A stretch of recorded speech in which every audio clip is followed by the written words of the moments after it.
Net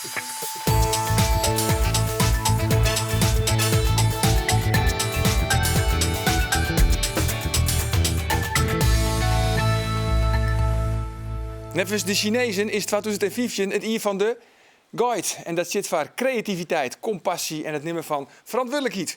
Maar wie het wil zijn hier? Ik praat erover. Mij treien van uw verste gasten. Als eerste sportverslagjouwer Gerard Bos, mediaman Wietse Visser en panorama-journaliste Milène de la Haye.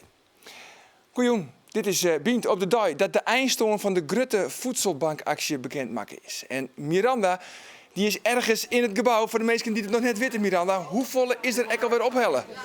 Hoeveel is er alweer ophellen? Ja, dat is wel van belang. En Arjen, ik moet het bedrag nog 1 keer nemen. Ik wil nog wel 3 of jou 4 keer nemen. Dat is een bedrag van €122.486. En dat is meer dan vliegen, want doe hier, want dit stiert €115.000. Er wordt nog altijd teld. En het is nou ook tijd om pannenkoek te bakken. En al die vrijwilligers die je mij helpen om die lekkere pannenkoek te aan. En dan praat ik aanstonds nog even verder met Reinoud. Want hoe is het mooi hem? Nou, een week lang om dat voedselbankpakket. Oké, Miranda, we komen aan bij die waarom. Heren en dames, welkom. Wat wie het voor een jaar, 2015? Een bijzonder jaar. Internationaal natuurlijk door de onslag. Daar kist net omheen. Dus dat maakt het een heel raar jaar in die zin. Omdat je toch denkt van, het kan overal gebeuren, onslagen. Dus dat is raar. Persoonlijk een goed jaar.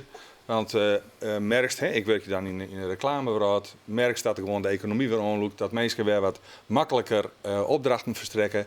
En dat jatten we met jus aan het werk. Dus in die zin goed. Want Milène, daar moest ik wat zeggen van angst en terreur. Hij zegt het is interessant of het is bijzonder, maar ik vind het heel beangstigend eigenlijk. Wat er gebeurt met IS nu. Ik ken dit net in het Fries. Dat jouwt helemaal niks, maar dat verstist het wel. Dat is goed. Ja, ik versta het wel. Hartstikke maar mooi. het is gewoon het gevoel dat de onverdraagzaamheid oprukt onze kant op. Ik heb liever zombies voor de deur dan IS'ers, denk ik. Ja. Gerard, dat is de sportverslagjouwer. En ik kan me vaststellen voor een sportverslagjouwer wie het heel dol. Nou, een dramatisch jaar. Ja, het is weer een topjaar met een B.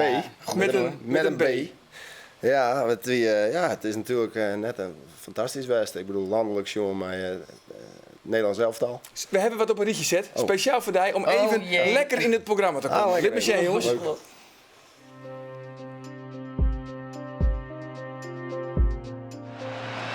Het Nederlands elftal krijgt alle drek over zich heen nu. 5 wedstrijden, 1 punt. Dat is heel matig. Ik vind voetbal ook heel matig. Maar Heerenveen laat het gebeuren en Feyenoord wandelt door de verdediging bij Vlagen.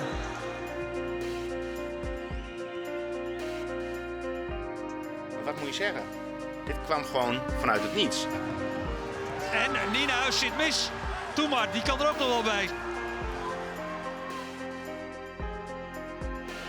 Het wordt geen oranje zo. Ja, de aftocht van de bondscoach Danny Blind. Ja, wat is nou de grootste deceptie? Nou ja, voor u als land natuurlijk oranje. Ik bedoel, dat hing het zo vol mee samen. Dat krijg je Koningsdag en zo, dan komt het heel lang, gaat naar boeten en wordt het jaren 4 en dat verbindt de meesten. Dan maakt het niks uit dat je links bent of rechts in de politiek of Erem of Riek of wat dan ook. En dus dat is verbinding en het is natuurlijk leuk. En het is voor de België toch? Het voorwezen. Ja, België. Gaan wij nu naar de Belgen kijken? Ja, of Albanië of zo. Dus ik doe eens gek. Maar en het economisch is natuurlijk ook een drama, maar voor heel veel ondernemers en zo. Maar de Friese ploegen? Ja, het vertrek, het voortgaan van Dwight Lodewegers, rond het dienkrijgen van Sander van der Heijden als assistent. Nou ja, zo, ik bedoel, Cambuur had natuurlijk sportief net een wedstrijd won, ja, dan Arone Sneun, maar op zich weer dat vrij teleurstellend. Hier ik het de eerste competitiehelft, of de tweede competitiehelft van vorig seizoen, dus voor de zomer, wie ik net het best. Heerenveen, dat weer natuurlijk deceptie, maar gewoon de start die ze hebben. Lodewegers eruit, wat we zeggen van Heerenveen, nou, dat weer gatenkaas al om. Ik bedoel, daar kreeg ik gewoon pijn in de eigen van als dan een Sjost. En dan met die man eruit. En dan heb ik nog dat bestuurlijke gedoe al, ja. Gewoon, Jan met de pet, gewoon een supporter, die snapt er eigenlijk niks meer van. Nee, nou, de vrouw met de pet, die zit naast die. Ik snap niet hoe dat nou kan. Dat het Nederlands elftal op het ene moment hemelhoog juichend is en dan nog geen deuk in een pakje boter meer kan. Hoe verklaar jij dat? Nou ja, zelfoverschatting. Hè? Ja, gewoon ja. verwende ventjes die elkaar niks schulden? Nee, want je wordt redder van de wereld in 2014. En dan denk je bij jezelf dat je dus heel goed bent. En daar ben ik heel goed in. Alleen nog, daar ben ik van die waterdragers die het in dienst spelen van. Ja, die denken dan ineens ik van, hé, ik ben een jonge verdediger van Nederland zelf. Maar jij wil bij de nummer 3 van de wereld. En persoonlijk dan? Heeft hij persoonlijk nog wel een beetje uit dat sportieve dal? Nee hoor, moet je kijken hoe hij erbij zit. Hij is nog helemaal down. Net bij die beelden. Net bij die Het valt beelden. mee. Nee, want het is maar, zoals Kees Jansma had ooit zijn, sport is de belangrijkste bijzaak in het leven. En dat is natuurlijk, die ken op elk tegeltje, want dat is natuurlijk Bossa. En zoals persoonlijk, wie het wordt apart hier, want een soort mensen om je heen, die slim zieke familie hier en dat soort dingen. Ik zelf net gelukkig, maar zelf heb ik dan weer een relatie na 4-4 dit uur gaan. Ja, daar ken ik dat van. vond je wel erger dan een voetbalwedstrijd? Nou ja, uiteindelijk is dat wel erger dan uiteindelijk is dat wel Ja, nee, erger. dat is zo. Nee, maar dit was wel een keuze die we samen maakten. Dus ik sta er wel achter. Oké. En ik zat niet in zak en as en zo. Alleen leuk is het natuurlijk niet. Maar als je dat dan weer afzet, zie je de dingen die je op televisie ziet, de vluchtelingcrisis, precies, terreur, dat soort. Ik bedoel, wat zie je dan druk Maar die aanslag van IS in Parijs, die voetbalwedstrijd, hè, die is gewoon uitgespeeld, hè? Ja, maar Hoe snap jij dat nou? Ja, ik snap dat wel, ja. Dat snap ik dus niet. Ja, ik wel, want als ze dat stil lezen en dan moet ze zeggen waarom, want dan vreet iedereen zich wel waarom en dan. Ja, dan is dus het was de paniek. Een tactisch besluit. Ja, paniek, de paniek dan uitbrengt. Ja, oké. Na de poppen aan dansen. Dat is natuurlijk ook de bedoeling. Dan breekt de paniek uit, rijdt ze de regie kwijt en de regie hier ze nou natuurlijk naar boven. Hey jongens, even wat oors, want we gaan naar een rubriekje daar. Ja, dat zit hem een keer in het draaiboek. Ja, dat mat dan gewoon. Ja. Twitter, even een vraag. Wat wie in 2015, broek je met social media Twitter? Ja, wis. Ja? Wat is de laatste tweet die het over Sjoerd heeft? Nou, ik ga nou de telefoon uit, maar ik ga weg zijn van het is hier een beetje bananen bij Omroep Friesland. Want ik zie al die doorten van de voedselbank staan. Dus dat wie mijn laatste tweet. Dat wie die laatste tweet. Nou ja, wat wie in 2015 populair op het Friese Twitter. Het social media bedrijf Bus Capture zocht het uit. Optreden, de discussie over de gasborings op Skielge. Op het tweede plak de Stwarmcode Oranje in maart dit jaar. Maar het populairst op Twitter wie de voetbalwedstrijd SC Heerenveen Feyenoord van februari. De finsters wonnen door maar 3-1. Ja, Milen, ik zal daar net vragen wat die laatste tweet in je oude sportclub Heerenveen. Ik vind het te weinig weertjes. Twitter. Te weinig letters, ja, te weinig maar tekens. ik vind het ook, als ik ergens ben, dan zie je allemaal volwassen mensen om je heen en die gaan dan zeggen wat ze aan het doen zijn. Dat vind ik echt, ik vind het zo'n... Het gaat erom, althans vind ik, dat je binnen die 140 lettertekens het zo zegt dat het juist wel maar leuk ik heb liever is. als ik met jou ergens ben dat je het tegen mij zegt. Oké, jongens, wat heeft hij dan vooral dwandelhouden dit hier? Wat mij bezig heeft gehouden? Ja. Nou ja, dat gedoe met IS, ik heb jaar in beeld. Hij is net klaar, Panorama. Ik heb er 4 maanden had ik. Ik had ook de maand juni. En in de maand juni werd weer, voor de zoveelste keer, een onschuldige burger zo hard aangepakt door de politie dat hij overleed. En het enige wat hij deed was een grapje maken. Hij kwam uit een Mitch Henriquez gaat het over. Dat is ook waar ik heel vaak over schrijf. Dit is al het Dit is het, hè? Dit is het filmpje wat toen makkelijk is. Dat die op een festival in Den Haag. Ja, hij ging naar de politie toe en hij zei... Hé jongens, moeten jullie mij niet fouilleren? Hier zit mijn wapen. En hij greep in zijn kruis. Dus het was een grapje. Misschien dat al die politieagenten dachten... Hij zegt nu dat hij een grotere piemel heeft dan wij. En daarom pakken we hem, weet ik niet. Maar ze hebben hem 1,5 minuut in een neklem gehouden. Ze hebben hem geslagen. Omstanders hebben ook allemaal gehoord dat hij het over zijn kruis had... toen hij het over een wapen had. En dan staat er in het eerste persbericht van het Openbaar Ministerie... staan gewoon 3 onwaarheden. 1, hij verzette zich tegen arrestatie. Hij is van achter besprongen. 2, hij zou een wapen hebben gehad. Iedereen wist dat dat niet aan de hand was. 3, hij werd onwel in het busje. Toch zei Milène, de Rijksrecherche... er valt de politiemeester helemaal niet te verwieten. De Rijksrecherche vindt de politie nooit wat te verwijten. Het is de slager die zijn eigen vlees aan het kleuren is natuurlijk. Het is allemaal dezelfde club die dat allemaal dan uitzoekt... die elkaar ook gewoon vaak kennen. Dit is het 4e geval wat mij opvalt. Hè. Ik heb Rishi, heb ik toen een verhaal over geschreven... ben naar zijn moeder geweest. Dat is dat jongetje dat in Den Haag, 17 jaar... ongewapend is doodgeschoten door de politie... omdat hij vluchtte voor iemand in Burger... die met een capuchon over zijn hoofd met een pistool op hem afkwam. Nou, zou ik ook vervluchten. Ja. Bang. Maar om maar even aan te gaan, dit wie net een incident. Nee, het komt dit is vaker geen voor. Nou, Maar je denkt dat er een doofpotcultuur is? Ja, er is absoluut. Het begint al met die persberichten. Hè? Toen Michael Komen werd doodgeschoten, dat is 2011 volgens mij. Meteen staat er dan in de krant, die jongens stonden stijf van de cocaïne. Er was er eentje die een pilletje op had. En de rest was gewoon drank, want ze waren een feestje aan het vieren. Onmiddellijk sluiten de gelederen zich en gaat er een soort motor in actie die de boel sust. Want dat was agent Fred Buffing, die is trouwens dit jaar overleden. Dus hij is nog niet helemaal ermee weggekomen, vind ik dan. Maar die heeft alles bij elkaar gelogen. Hij heeft onschuldige mensen doodgemaakt. En hij heeft ook, dat heb ik uitgezocht voor Panorama. Ik ben hem helemaal gaan uitzoeken. Al 7 jaar lang, nee langer, trok hij al een spoor van agressie en ellende door Amsterdam. Dus hij had al heel vaak incidenten. Dus als de politie hem gewoon een kantoorbaan had gegeven, want die man was gewoon niet geschikt, dan had Michael Komen nu nog geleefd.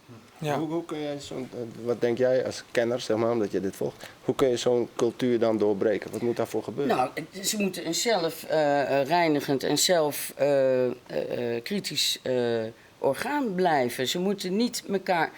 Bij het Openbaar Ministerie, ook als er iets gebeurt... Die Demming. Iedereen weet dat dat gewoon een vette pedofiel is. Hij wordt aan alle kanten ingedekt. Maar iedereen weet het. Ja. Het is zo. Hey Milène, van Nies Kijk, hebben we het Maar gewoon je denkt niet dat het in Nederland gebeurt. Je denkt, dit is een... Zoals de neefje van Rishi zei, kijk, ik ben een Surinamer, ik kom uit een bananenrepubliek.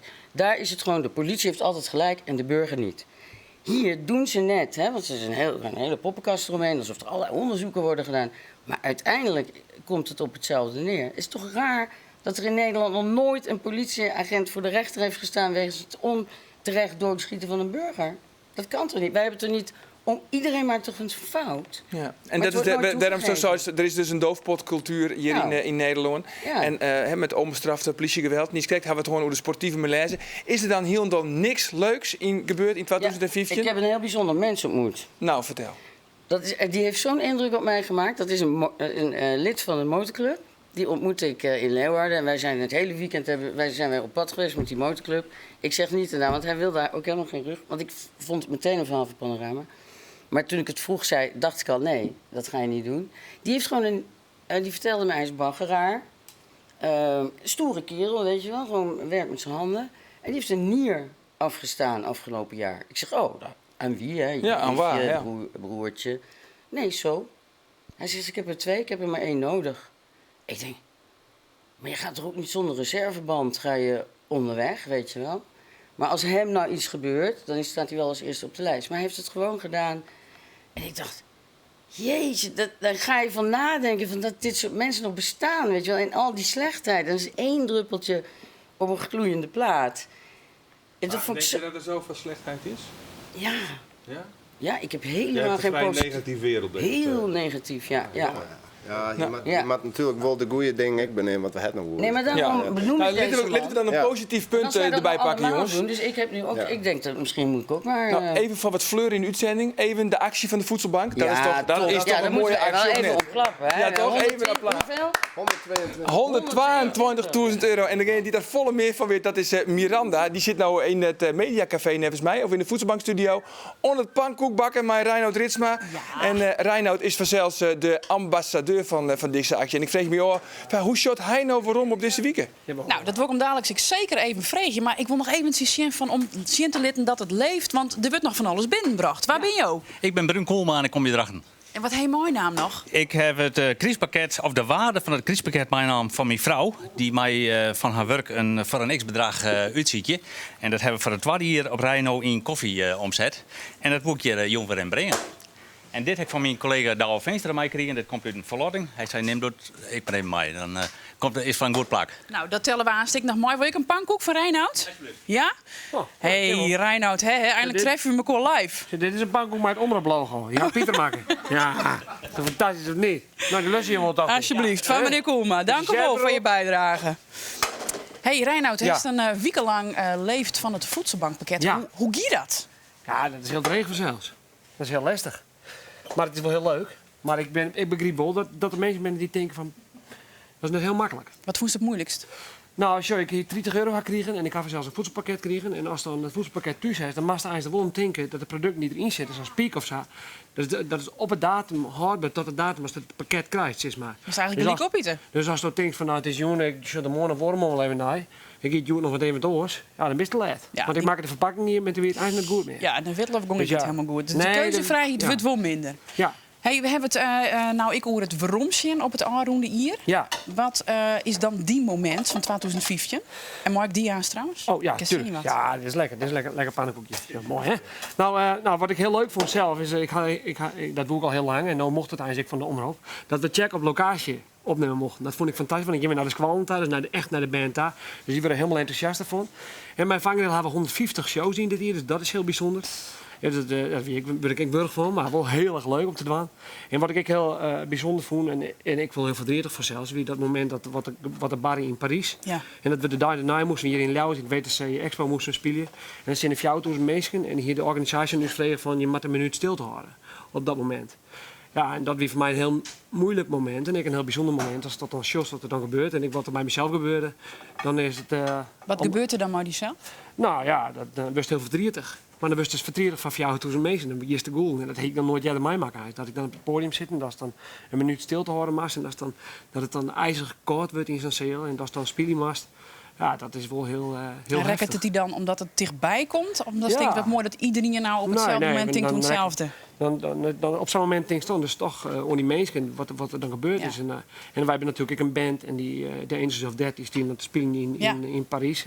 Dus ja, dat denk je dan tagaliek ik naar. En dan komt hij en dan denk je, waar zit je de nooduitgang? Dat denk je dan in één keer naar. Dat heb ik nog nooit toen uitgedacht. Nee. Dus dat dacht ik wel even naar.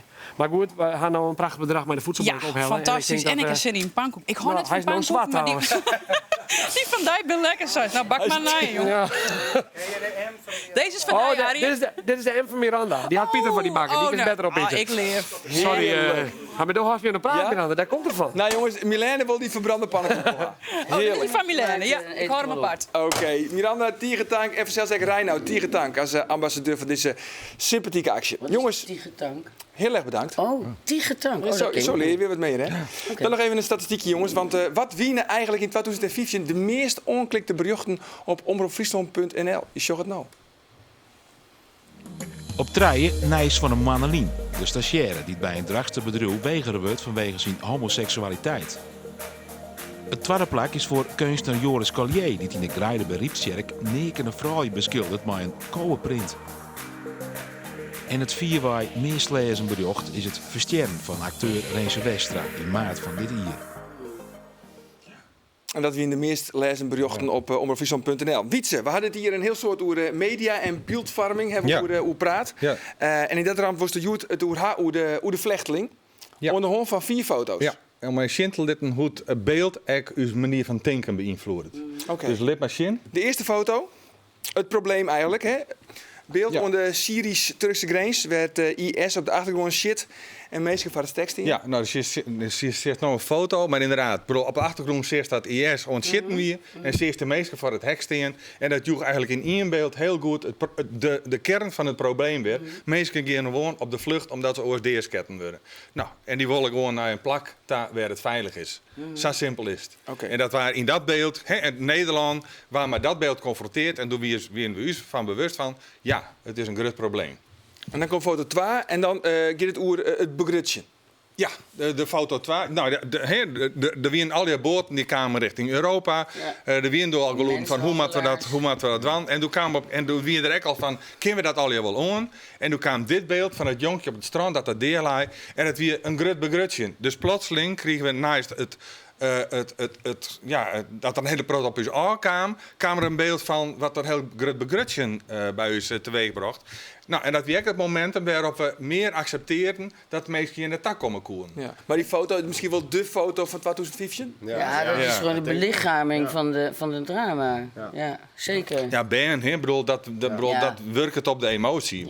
Ja, maar hoe het jonkje hoe het daar leidt. Zo vredig eigenlijk. Dat zal is je normaal net. Nee, met zijn gezichtje in het water. Ja, precies. Echt zo treurig. Dan gaan we naar de tweede foto. En dat jouwt dan het beeld van uw probleem probleem eigenlijk, wat wij hier hebben in Nederland. In welke foto is het? Nou, in oranje en die mevrouw die die mevrouw hoort... van Oranje. Ja, nou, Ja. Dat is een bekende scène. Zeker nu, een beeld dat dus al die nog wel op het net gestierd van die mevrouw die de auto van de staatssecretaris probeerde in te houden. Er kwamen een hele protte, of er zo'n hele protte mensen naar Oranje komen als vluchteling. En er weer het dwarp weer de chin, omdat die verhouding net goed hier.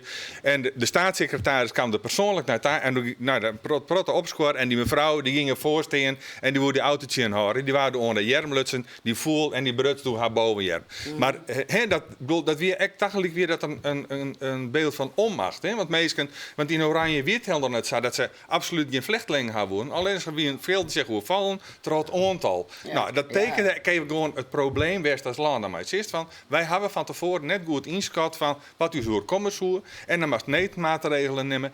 En daar is natuurlijk ook weerstand in. Ja, maar dat komt dan natuurlijk. Dat komt dan demagoog van een Geert Wilders die Ja. zegt een islamitische invasie komt eraan, die natuurlijk nu de grootste partij van Nederland is geworden. Ja. Gewoon drijft allemaal op angst, hè? Alsof elke moslimman bommen onder zijn jasje heeft zitten. Ja, maar dan komt dus de oorkeer en dat brengt dus direct Maar bij het de is volgende... ook heftig, hoor. Het is ook een paard van Troje, kan het ook zijn. Ja, absoluut. De oorkeer. Foto van jou, hoor.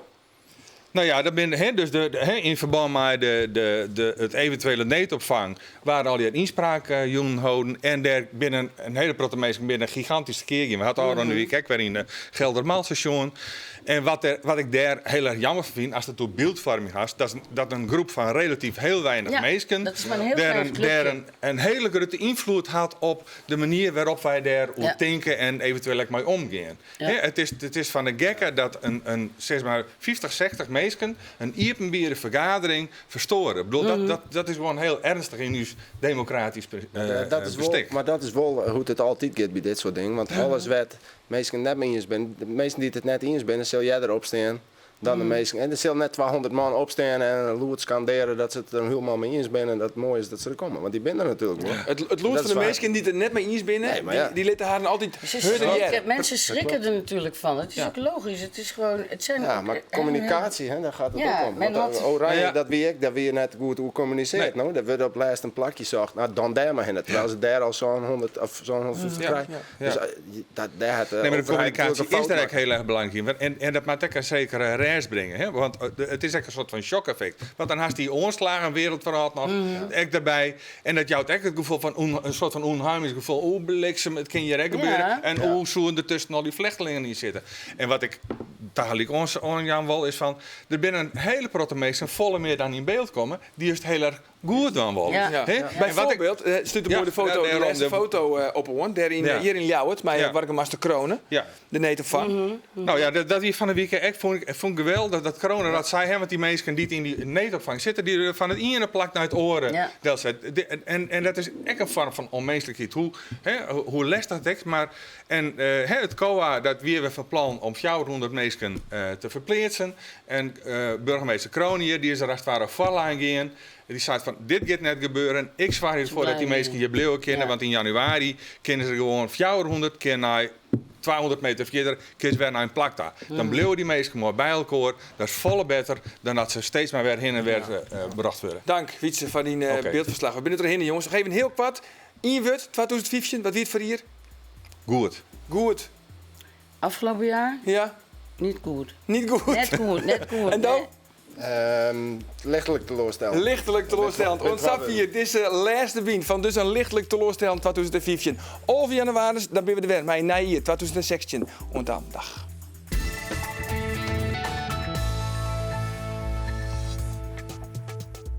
Wat hebben jullie gemeen met elkaar? Dat we mens zijn. Ja, hij is vraagt ja. Maar waarom is religie dan nodig als het voor zoveel oorlog zorgt? Wacht even, religie is een moeilijk woord voor verbinden. Religare, verbinden.